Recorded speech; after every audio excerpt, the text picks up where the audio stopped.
Soulcaster. The coffee pot overflowed because I stood there, frozen, staring at my laptop screen like it had personally insulted me. I thought it was a glitch, a tech hiccup. Maybe I mistyped a password. Maybe I had finally lost my mind. But no, the numbers didn't lie. Savings, 0.34. Retirement, locked. Checking, closed due to suspicious activity. My husband's memorial fund, vanished. I refreshed the screen 5 times before the denial cracked into panic. I didn't scream. That came later. First, I blinked and told myself there had to be a logical explanation. Maybe the bank made a mistake. Maybe it was a cyber attack. I called my bank rep, Greg. He was already speaking in that insurance adjuster voice people use when they're about to tell you you've lost everything. He confirmed multiple transfers, unauthorized, sure, but from an internal, permitted source. I asked, "Who?" And Greg said the name like it was any other Tuesday. "Alex, your son." At first I laughed, a dry, ridiculous bark. "That's impossible. He doesn't even know the password to the Netflix account." But then I checked the safe in my bedroom. It was empty. Not just the cash, but the list. The list. The handwritten, tear-stained, stupidly sentimental sheet with every important password and code I'd written after George died. He'd always handled the money. I had scribbled it down one evening in case I panicked. I hid it inside a copy of Charlotte's Web, under a false bottom drawer. My son knew that book meant something to me. I never thought he'd think it meant something for him. My hands were trembling when I checked the hallway security camera footage. It was from 2:38 a.m. My son, in a hoodie, walking straight to the study. Behind him? That walking cautionary tale he calls a girlfriend, Delaney, or Destiny, something that ends in poor decisions and peppermint gum. She wore flip-flops and chewed like a cow as she rifled through drawers, humming. She even took the cigar box with George's cufflinks. Who steals from a dead man? He didn't even look guilty, just methodical, like he was running a list, as if this had been planned, executed. And it had. Oh God, it had. The hardest part wasn't losing the money. Not really. I mean, yes, I'd built that savings over 30 years, working 2 jobs at one point, cancelling vacations, clipping coupons like some Depression-era relic. But the part that kicked the air out of my lungs was that my son had done it. Not a stranger, not a scammer from overseas. The baby I taught to read, the toddler I used to rock to sleep with lullabies and Motown. That little boy with the soft curls who used to sneak into my bed after nightmares. That boy had walked into my home and taken everything I had left. If you've ever built something from scratch and watched it disappear in one blow, then maybe you understand the particular kind of silence that follows. It's not just quiet. It's hollow. It echoes. And hey, if you've read this far, maybe hit follow. More than 99% of people never do. And that simple tap helps me and the team share more real stories like this one. Thanks for sticking with me. I should have been calling the police or grabbing a lawyer or something. But I sat on the floor, back against the kitchen cabinet, and stared at the phone in my hand like it might spontaneously turn into a time machine. I called Alex, straight to voicemail. Again and again. Then I called Delaney, or whatever she calls herself when she's pretending to be an influencer. Nothing. At some point, I noticed the fridge door was open. I hadn't taken the milk out. My brain was shot. I numbly made it upstairs to check on Owen, my grandson. Still asleep. thank God. He was 12, too young to know, too kind to be dragged into this. I couldn't let him see me fall apart. So I did what all mothers do in crisis. I performed. I smiled. I made toast. I sat beside him at breakfast and asked about school like I wasn't shattered inside. I even said, "We'll go to Target later, grab some socks." Socks. Jesus Christ. The thing about betrayal is that it's not loud. It's slow. A spreading rot you don't notice until it's everywhere. Alex didn't just steal money. He took safety, security, my ability to trust my own instincts. He took George's last gift to me, a life we'd planned carefully, cautiously, with dignity. And he left me with a 12-year-old, an empty bank account, and a house full of ghosts. And the worst part, I didn't even see it coming. I didn't cry right away. That would have made too much sense. Instead, I scrubbed the stovetop with an old toothbrush until my knuckles went white. I folded already folded laundry. I rearranged canned goods alphabetically. And when the quiet got too loud, I walked into the laundry room, stuffed a towel into my mouth, and screamed like something feral. I cried into that towel the way people confess. Ragged. Ugly. I didn't want Owen to hear. I didn't want him to see me become whatever it is people become, when the last solid thing in their life goes liquid. He's just a boy. My boy now, really. Alex lost his title the moment he turned my life into a crime scene. After a while, I emerged. Eyes raw, face scrubbed. I made up a lie about dust in my eyes and allergies, and maybe the dryer sheets. I don't remember what I said, just that it wasn't the truth. I found Owen in the living room, standing oddly still, his back to me, one hand gripping something at his side. I almost asked if he was okay, but something in the angle of his shoulders made me pause. When he turned, I saw the broken picture frame in his hand. The glass had cracked clean across his father's smiling face. The photo from Alex's 6th birthday, the one with cake on his nose and a party hat too big for his head. Owen wasn't crying. He looked patient, like someone waiting for a train he knew would come eventually, like someone who'd already made peace with the delay. I opened my mouth, but he spoke first. "He always said Grandma was too soft," Owen said calmly, examining the photo like it was a museum piece. "I guess he forgot I'm not." I stared at him.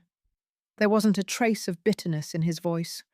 No rage, no adolescent dramatics, just something harder, sharper. It scared me for a second, not because he was angry, but because he wasn't. "What do you mean, sweetheart?" I asked slowly. Owen shrugged, still looking at the broken frame. "He talks more than he thinks, always has. He didn't think I was paying attention." "Paying attention to what?" He finally looked up at me, and his eyes were clearer than they had any right to be. "Everything." I felt the bottom of my stomach drop. This wasn't a kid bluffing with tough talk. This was something else. He wasn't stunned like I was. He wasn't flailing. He was observing, calculating, processing. I took a step toward him and gently held out my hand for the picture. He gave it to me, careful not to cut either of us on the glass. "I didn't mean to break it," he said. "I just dropped it. I was thinking." "What were you thinking?" He didn't answer right away, just stared at the spot where the picture had been on the bookshelf. "Mostly," he said, "that I never really liked that photo. He looked happy, but I don't think he was. I think he just liked being the center of attention." It was such an adult thing to say that I didn't have a response. He walked to the couch, sat, and turned on a muted cartoon like it was any other Saturday. like the world hadn't shifted under our feet, like his father hadn't just detonated our lives with a charming grin and a stolen PIN code.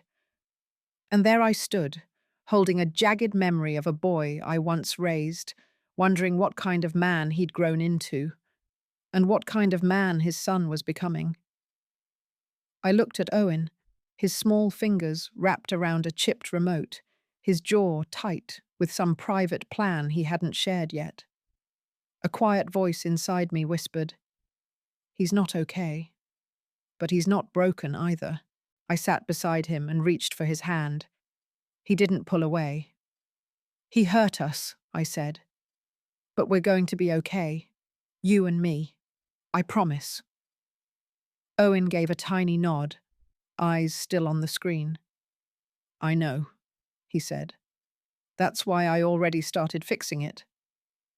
He didn't explain, and I didn't ask. Not yet. But something told me he wasn't just talking about a picture frame. It was after 9 p.m. when I finally let myself breathe. The dishes were washed, the doors were locked, the house was quiet.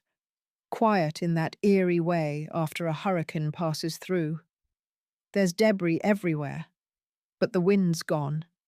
For now. Owen had gone to bed early without being asked, which in itself was unusual. He said he was tired of pretending like it was a normal day. I didn't press. I was too wrung out to press. Instead, I poured myself a glass of wine, took one sip, and gagged. It tasted like guilt. So I dumped it, sat down at my desk, and tried to figure out what the hell I was supposed to do next. That's when I saw it. A manila folder, plain, labeled in thick black Sharpie, in case Dad does something stupid. I stared at it for a long time, like it might explode. My hand hesitated an inch above the flap before I finally opened it. Inside were several sheets of paper, carefully clipped together by topic. There were printouts, bank screenshots, phone logs, copies of weird Venmo transfers from accounts I didn't recognize, a hand-drawn timeline, 2 pages stapled with the heading, "Suspicious Behavior, June to September." It read like a middle school book report written by someone who'd been spying on his own father. There were annotations in the margins. Call from blocked number lasted 42 minutes. Dad closed door, whispered, sounded angry. Girlfriend was in kitchen on FaceTime, said something about clearing out the files before Mum figures it out. I was on stairs. She didn't see me. Dad kept telling Grandma not to worry about her bank account. Why would she worry if nothing's wrong? I read every line, twice, then again. My legs went numb. It wasn't just the information. It was the organization, the strategy, the way it was all documented, indexed, cross-referenced.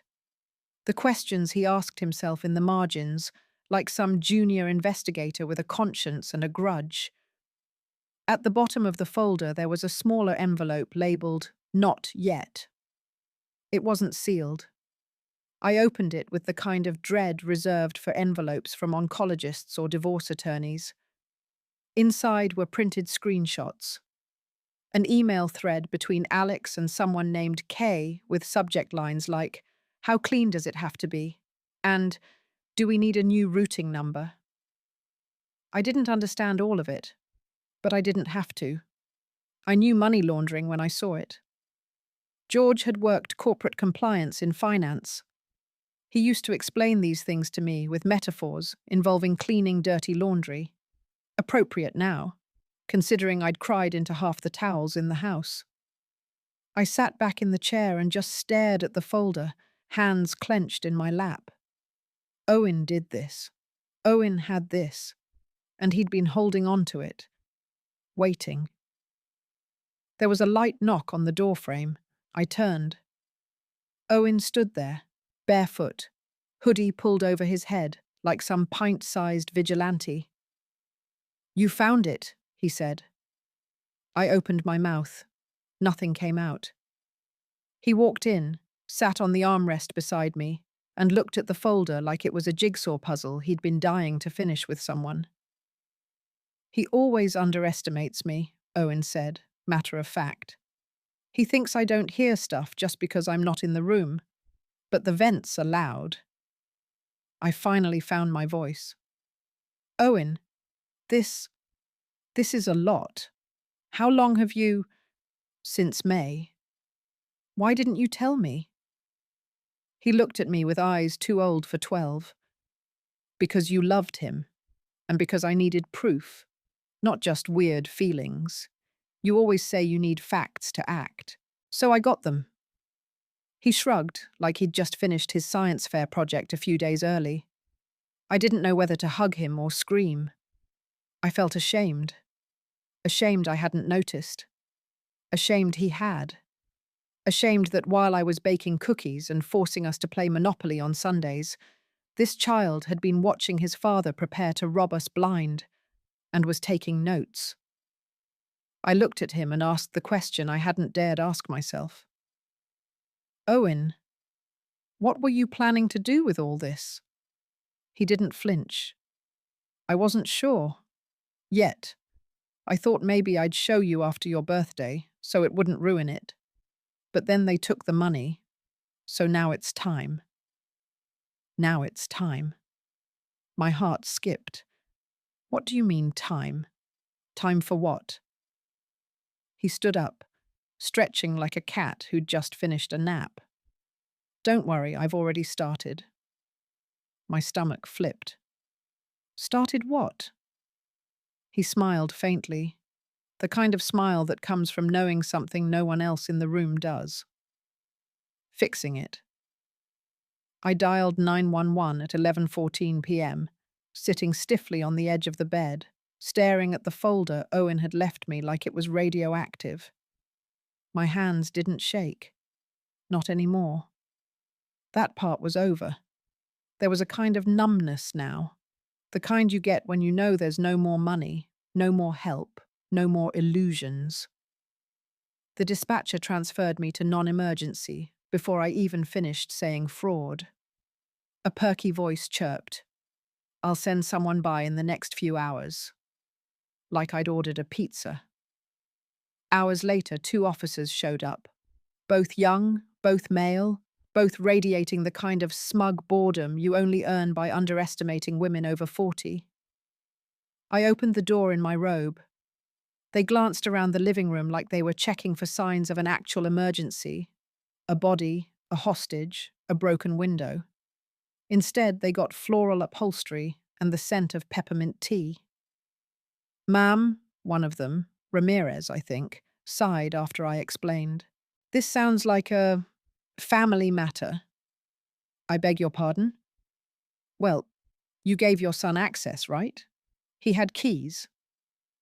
Yes, because I didn't expect him to clean me out like a felon with a ski mask. They exchanged a look. The look people share when they're deciding whether to file paperwork or go back to their car and scroll TikTok. I shoved the manila folder at them. Read it. Read the timeline, the emails, the fake LLC names he used to move money around. My 12-year-old grandson built a better case than half your department. They flipped through it half-heartedly. One of them actually yawned. Even if everything you're saying is true, proving intent is complicated. And we're talking about your son. My son robbed me blind. Yes, but legally, I snapped. No. Don't you dare legally me right now. He used my dead husband's memorial fund to buy God knows what with his inflatable stripper of a girlfriend. He stole my pension, wiped out my retirement, and left me with nothing but a 12-year-old child who somehow has a better grasp of crime and justice than 2 trained officers. Ramirez raised his hands, mock gentle. Look, I get it. It sucks. But this kind of thing happens. Maybe get a lawyer. Do I look like someone who can afford a lawyer now? No answer. They left with a card and a pat on the shoulder that felt like someone throwing sand on a drowning woman. I locked the door behind them, dropped the card into the trash, and stood there in the kitchen under that too white LED light, feeling small. I had always been the woman with a plan, the one who balanced the budget, brought the snacks, paid the bills early just to feel secure. Now, I was just out. No recourse, no help, no one coming. When I crept into Owen's room, he was still awake, sitting upright against the pillows with a book open but clearly unread. I knelt beside his bed, smoothed his hair out of his eyes. He didn't flinch. "I called the police," I whispered. He looked at me. "And?" "They won't do anything." "I figured." "I'm sorry." "You don't have to be sorry." I hesitated. My voice was quiet, like a confession in church. "There's nothing we can do." And then Owen did something strange. He smiled. Not big, not gloating, just a small, sure tilt of the lips. "That's not true," he said. I blinked. "What do you mean?" "I already did something." His voice was calm, not cocky, not childishly defiant, just certain. I leaned in. "Owen, what did you do?" But he was already closing his eyes, tugging the blanket up to his chin. "Good night, Grandma."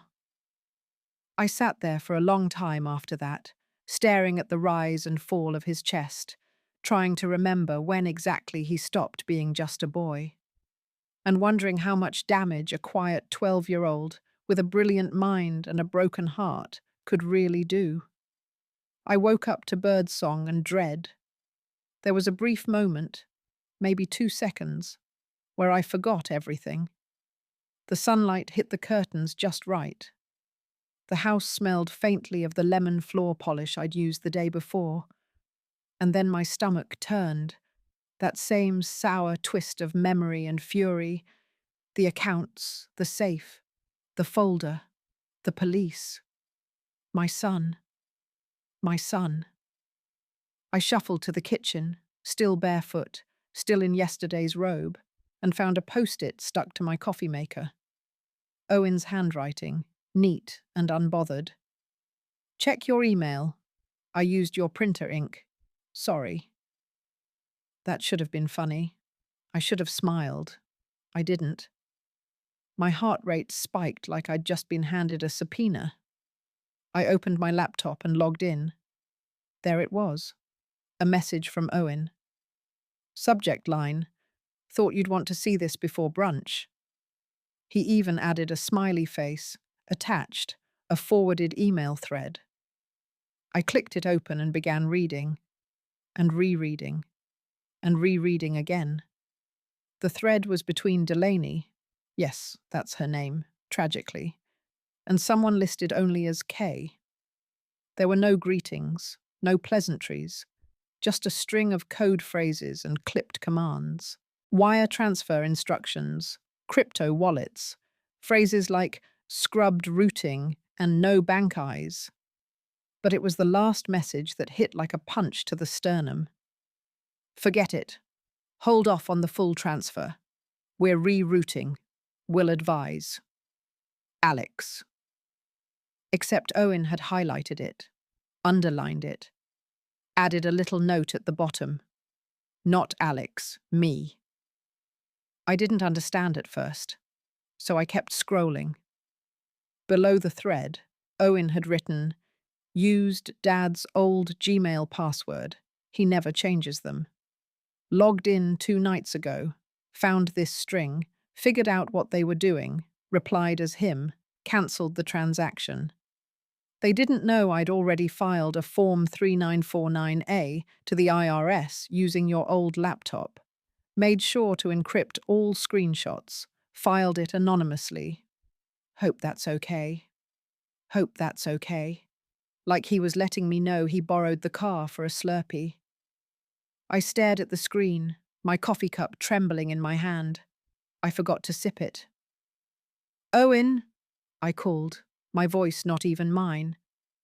He padded in casually, rubbing sleep from his eyes. "You saw it?" "Owen, that email, those people. You accessed Alex's account. You cancelled a money laundering transfer. You impersonated your father and filed a federal report." He nodded, opened the fridge, grabbed a yogurt, and peeled the foil top without looking at me. "I also changed all your passwords and removed your social security number from the online DMV records, just in case." I stood up so fast, the chair screeched across the floor. "Do you understand what you've done?" He spooned a bite of strawberry yogurt and nodded. "Yes. This is serious." He finally looked up. "So was stealing your pension." His voice wasn't cold. It wasn't cruel. But it wasn't gentle either. It was, steady. I sat back down because my knees decided they didn't believe in gravity anymore. "You could get in trouble." He tilted his head. "Only if someone figures out I did it. And they won't." "Because?" "I used VPNs, encrypted everything through Proton Mail, filed from the library hotspot. I even wiped the laptop after. Grandma, I'm not dumb." My mouth went dry. "Owen, who taught you all of this?" He shrugged. "No one. Just the internet. I mean, I play chess with a retired hacker in Sweden, and I've been following those white-collar crime threads you told me never to read. You said they were full of sociopaths, but they're organized sociopaths." I blinked at him. He spooned more yogurt. "Look, I didn't want to do any of this. I really didn't. I just watched you get smaller. You were walking around like a ghost, and I knew what he was doing. I just needed time to prove it. So yeah, I stepped in." There was no brag in his tone, just pure conviction, like he'd made a moral decision and never looked back. I leaned forward slowly. "Owen, sweetheart, you do understand that if they find out, if Delaney figures out what you did, this could get dangerous." He nodded. "She won't." I used her old OnlyFans passwords to send the confirmation request to her spam folder. She probably still hasn't seen it. I stared at him, silent. "Also," he added, "I changed Dad's security questions to things he can't possibly guess. Favorite pet? I wrote the concept of empathy." I choked. On nothing. On air, probably. He finished his yogurt, tossed it in the recycling, and grabbed a Pop-Tart from the pantry like it was the most natural thing in the world. I sat in the kitchen with the echo of federal crime hanging between us and wondered, not for the first time, how exactly I ended up raising a child capable of dismantling a money laundering operation before his voice had even changed. And worse, I didn't feel scared anymore. I felt something dangerously close to impressed. There's a specific kind of terror reserved for realizing your 12-year-old has outmaneuvered not only his father, but you.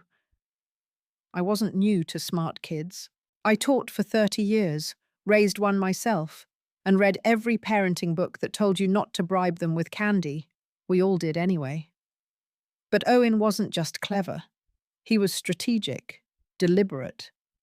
Watching him now felt less like parenting and more like sitting front row at a chess match where your opponent smiles kindly and takes your queen with a bishop you didn't know existed. We were sitting in the sunroom the next morning. I'd asked him to walk me through everything, not the folder, not the email, everything. "Start from the top," I said. "I want to understand how deep this goes." Owen looked up from his laptop. "Okay, but it's a lot. You want the short version or the one with color commentary?" I blinked. I want the version that makes sure I don't end up on a federal watch list. He nodded like that was fair. All right. After Dad started acting weird in May, coming home late, muting every call, telling me not to talk numbers around Delaney, I made a burner Gmail. I used it to ping some of your old contacts. You… what? Your old bank manager? Gerald? He still works at the downtown branch. I told him I was your assistant. Very convincing. You really should have taught me to lie earlier, Grandma.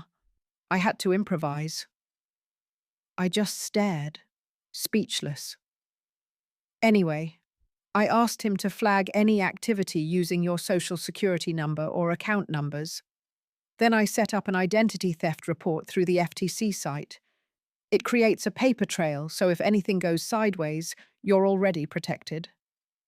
You filed that before Alex took the money? He nodded. Yep, 3 weeks before. You always said it's easier to set a trap before the rat gets in the cheese. Sweetheart, I said that about pantry moths. Well, it holds. I was torn between horror and awe. He continued. After that, I went through your old mail, found a few things you probably forgot about, like that dormant Fidelity account and the car title. I moved everything into a revocable trust. You moved assets? I asked, voice like gravel. He looked up. I used your full legal name. I had a scanned copy of your signature from the tax documents. You always let me sit at the kitchen table when you did paperwork. You know I remember stuff. Of course I did. He'd been the kid who memorized people's license plates for fun, who corrected the pharmacist when she miscounted pills, who asked for encryption software tutorials instead of Roblox codes. And the house? I whispered. Owen smiled a little. That took the longest. But yeah, I transferred the deed into a living trust under your name. It's protected now. He can't touch it. My throat closed. I reached for the armrest, like it might anchor me back to earth.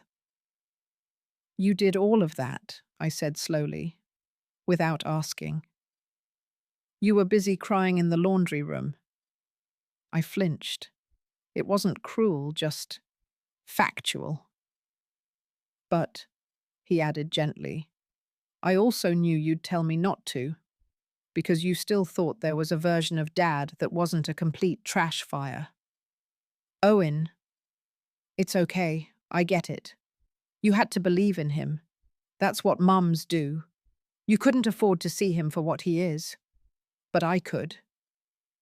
There was no malice in his tone, just a clean, surgical truth, and that truth gutted me more than Alex ever could.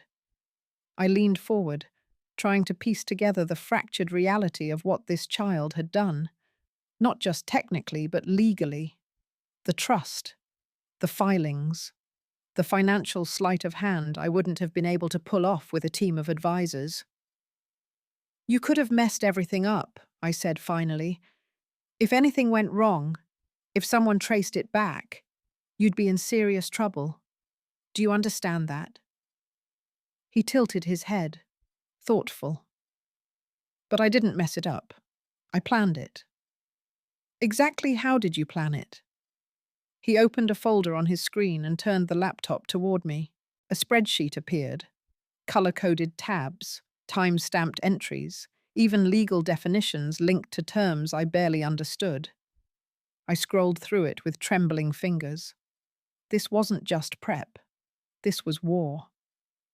Owen, this is professional. He shrugged. Well, I had time. You're 12. I'm homeschooled.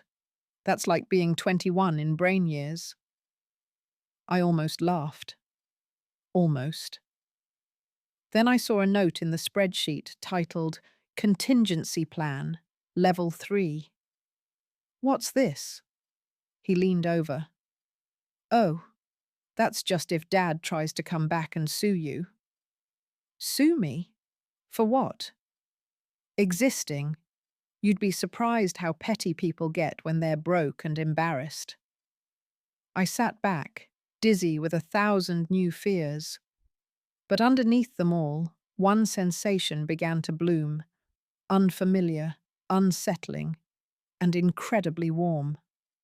Trust. Not in the system, not in justice, and certainly not in Alex, but in him, in this weird, wonderful, terrifying child who had somehow managed to become the safest place I had left. He was still just a kid, but maybe, just maybe, he was the exact kind of kid this world deserved to be afraid of. The call came at 2:12 p.m., just as I was pulling a peach cobbler out of the oven. The irony didn't escape me. Some women channel rage through screaming. I bake. The kitchen smelled like cinnamon and scorched betrayal. The phone vibrated once, twice, and then lit up with a name I hadn't seen in days. Alex. Cell. I froze. The oven mitt slipped from my hand and hit the floor with a puff of flour. My heartbeat thudded like a marching band in my chest. For a split second, I considered letting it go to voicemail. Pretend I was busy. Pretend I hadn't been waiting for this exact moment since the second I saw my empty bank account. But something colder, sharper, clicked into place. I picked it up. Hello? His voice hit me like a slap, loud, shaky, already mid-rant. Mom, what the hell did you do? Everything's frozen. I can't get a dime. My cards are declined, my account's locked, and PayPal's saying I triggered fraud protocols. I didn't answer. My eyes flicked to the living room where Owen sat on the floor with his chessboard, calmly sliding pawns into formation. He looked up, met my eyes, and mouthed, "Let him talk." So I did. Alex kept going. You messed with something, I know you did. Don't lie to me. You called the bank, didn't you? You got all psycho and told them I was stealing from you? What the hell, Mum? What happened to family? I wanted to laugh. I really, truly did. The word family coming out of his mouth felt like a crow quoting scripture. Do you even understand what you've done? I had plans. That money was going to fix everything. You don't get it. Delaney's been working on a deal. Something big. And now it's all... He cut himself off, caught himself saying too much. Classic Alex. He pivoted instantly. Do you want me to go to jail? Is that what this is? Some punishment thing because I didn't take your calls? You have no idea what's happening behind the scenes, okay? There are people involved who don't play around. You just cost us both. He stopped again. Accusation, insult, partial threat, guilt trip. The entire narcissist's symphony. Played perfectly like it always had been. But it didn't land the same way anymore. Because I wasn't the only one listening. Owen had risen quietly and stood near the doorway, hands in his hoodie pocket, expression unreadable. He said nothing, just gave me a slight nod. A cue. I raised the phone to my mouth. Alex, I said calmly. I didn't do anything. Silence. What? He snapped. I didn't do a thing, I repeated. You should speak with Owen. Click. I didn't hang up. He did, like someone had slapped the phone out of his own hand. I stood there in the kitchen, still holding the phone, listening to the silence on the other end of the call like it might confess something. Owen stepped forward, sat at the table, and pulled the chessboard closer. He didn't even look at me. He'll call again, he said. Louder next time. Angrier. He's not used to being powerless. I sat down across from him. My fingers were trembling, but not with fear. Something closer to voltage, like I'd been plugged into the moment, and the moment was electric. I almost felt sorry for him, I said. Don't. Owen replied, moving his knight forward. That's what he counts on. I watched the board. Did he figure anything out yet? Owen shook his head. Nope. He still thinks you called the bank and waved your grandma flag. He has no clue what really happened. I smiled. Not a sweet smile. Something else. Something unfamiliar and earned. He sounded scared, I murmured. He should be, Owen said without blinking. Outside, the wind rattled the window panes. A branch scraped the glass like fingers dragging along a locked door. I reached for the kettle, poured hot water into our mismatched mugs, and handed one to Owen. You want honey? I asked.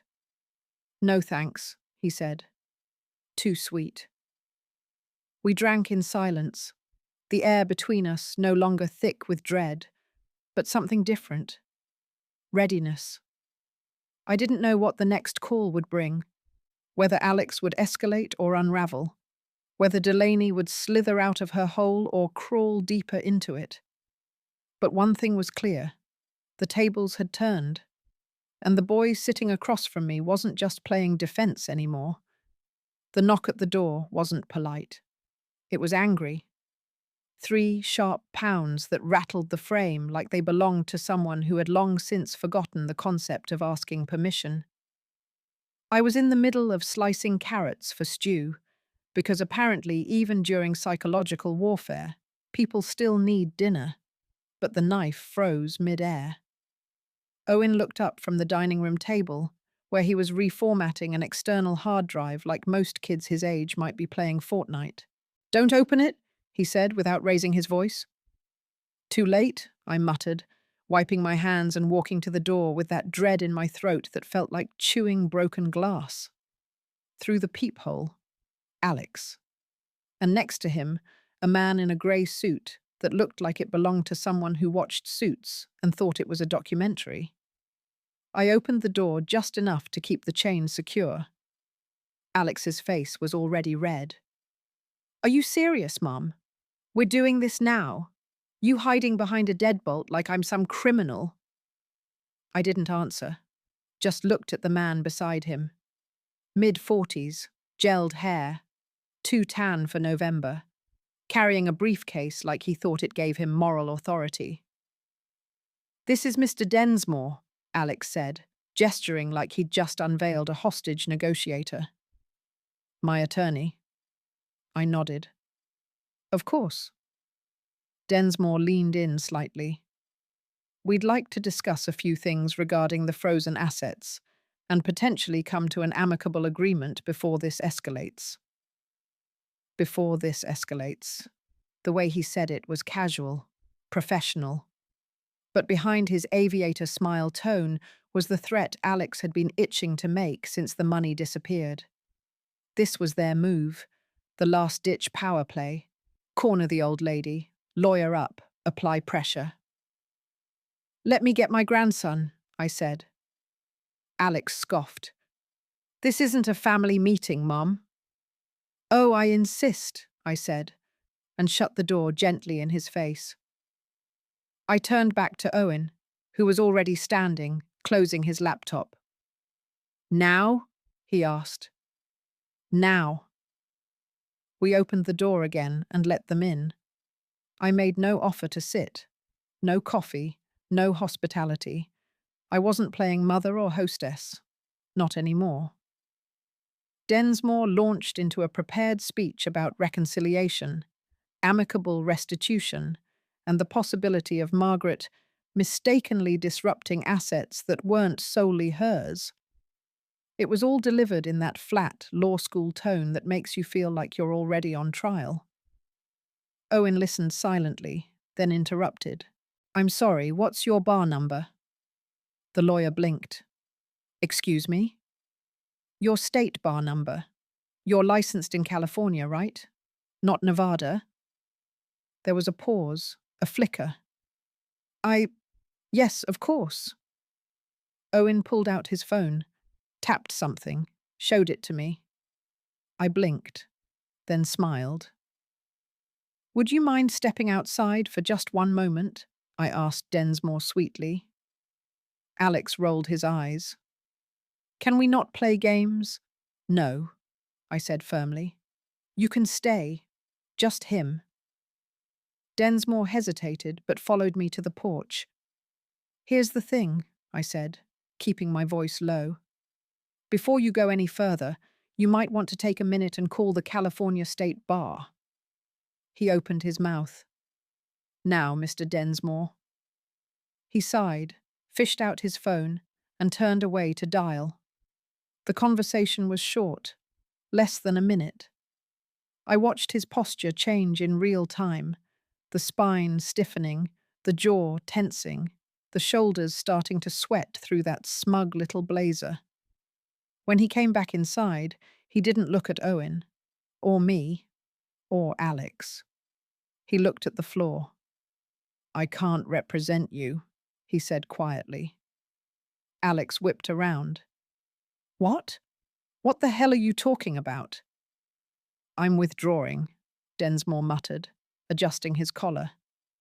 Your situation involves people with access to information I don't want my name attached to. Then he turned and walked out without another word. What the hell was that? Alex shouted. Owen stepped forward, completely calm. His suspension in 2017 was buried after an appeal, but the bar still has it on record. I submitted an ethics complaint with supporting documentation. Don't worry, nothing forged. All public. Alex's mouth opened, then closed. You burned my lawyer. I didn't burn him, Owen replied. He lit the match when he took your case. Alex turned to me. Are you seriously letting him do this? This is insane. He's a child. I looked him dead in the eye. A child you shouldn't have underestimated. He stared at me, chest heaving. No words came. Owen reached for the wall-mounted control panel and tapped a few keys. Deleting the security footage now, he said softly. No need to preserve a record of your trespassing. Alex stormed toward the door.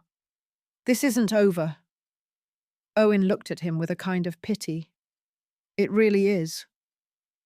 Then he was gone. The silence afterward was almost painful. Not peace. Not yet. Just quiet. I turned to Owen, who was already walking back to his laptop. You okay? I asked. He nodded. Yeah, just annoyed I had to waste that dossier on such a low-value target. I laughed. An actual laugh, sharp and real and not wrapped in panic. Because in 15 minutes, Alex had lost the only weapon he had left, and we hadn't even used ours yet. 3 weeks passed in that strange limbo between silence and reckoning. Alex went dark. No calls, no emails. Not even one of his signature gaslighting texts. We're family, Mum. This is just a rough patch. Nothing. Which meant one of two things. He was either regrouping for some bigger storm, or more likely he finally realized there was nowhere left to run that Owen hadn't already mapped. Owen, for his part, returned to his routine like nothing had happened.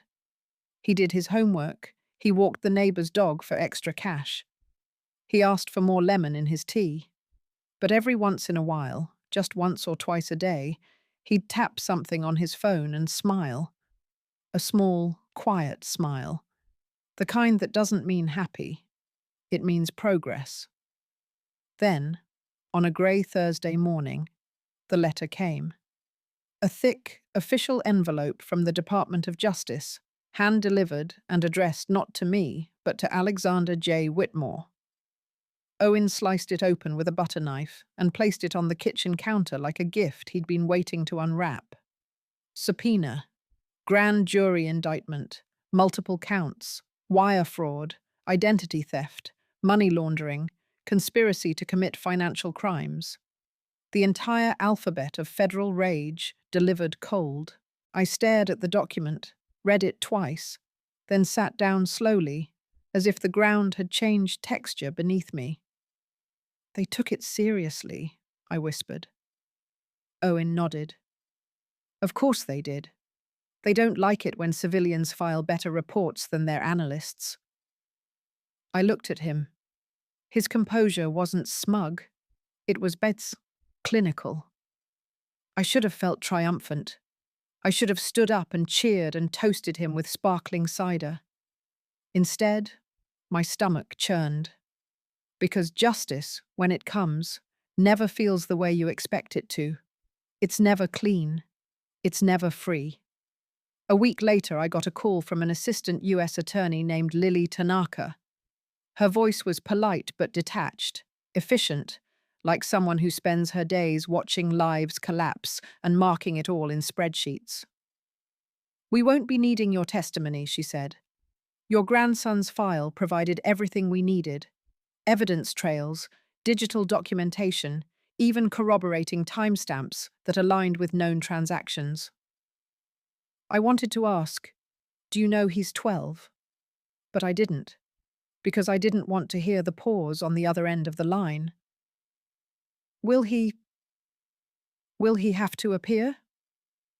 "No, he's not a listed witness. Just the catalyst."